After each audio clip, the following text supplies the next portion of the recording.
আজি নিৰ্বাচনী প্ৰচাৰত আমি মূলতঃ স্থানীয় দুয়োটা কথা পতাৰ সমান্তৰালভাৱে আমাৰ কাশ্মীৰত যিটো ঘটনা ঘটিল সেই ঘটনাটোৰ আমি ধিক্কাৰ দিয়াৰ লগতে ৰাইজ সমবেত সকলো ৰাইজ আৰু আমি তেখেতসকলৰ আত্মাৰ সদ্গতিৰ বাবে প্ৰাৰ্থনাও জনাওঁ সমবেতভাৱে। তাৰ লগতে দুয়োটা অঞ্চলটোৰ বিভিন্ন ধৰণৰ যি কৰণীয় কাম আছে এইবিলাকৰ বিষয়ে আমি স্থানীয় ৰাইজৰ সৈতে আমি কথা পাতোঁ। এতিয়া ৰাইজে এটা কথাই কৈছে যে উন্নয়নৰ কথা বা আমাৰ অৰুণোদয় আঁচনিৰ পৰা আকাশত উৰাবলগীয়া ছেটেলাইটটোলৈকে সকলো যি উন্নয়নৰ যিটো সামগ্ৰিক যাত্ৰা সেই সামগ্ৰিক যাত্ৰাটোৰ বাবে সকলো আছে। আমি ক'বলগীয়া হোৱাই নাই।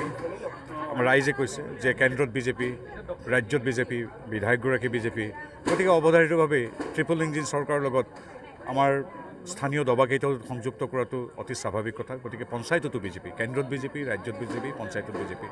আৰু কাশ্মীৰ প্ৰসংগৰ যেতিয়া আমি ৰাইজৰ লগত কথা পাতিছোঁ তেতিয়া ৰাইজে আমাৰ এটা কথাত সন্মতি দিছে।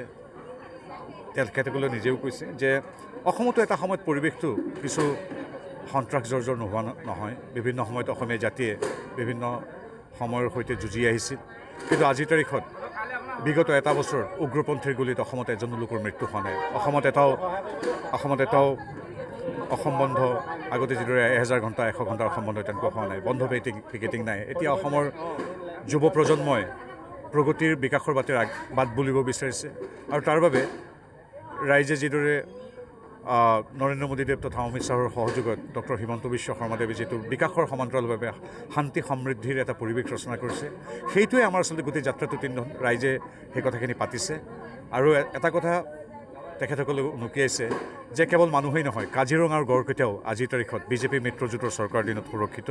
গতিকে সামগ্ৰিক গাঁওখনৰ উন্নয়নৰ সমান্তৰালভাৱে সুৰক্ষা আৰু নিৰাপত্তাৰ যি কথা আছে এই কথাটোৰ বাবে ৰাইজে আমাৰ সমৰ্থনৰ হাত আগবঢ়াইছে, আশীৰ্বাদৰ হাত আগবঢ়াইছে।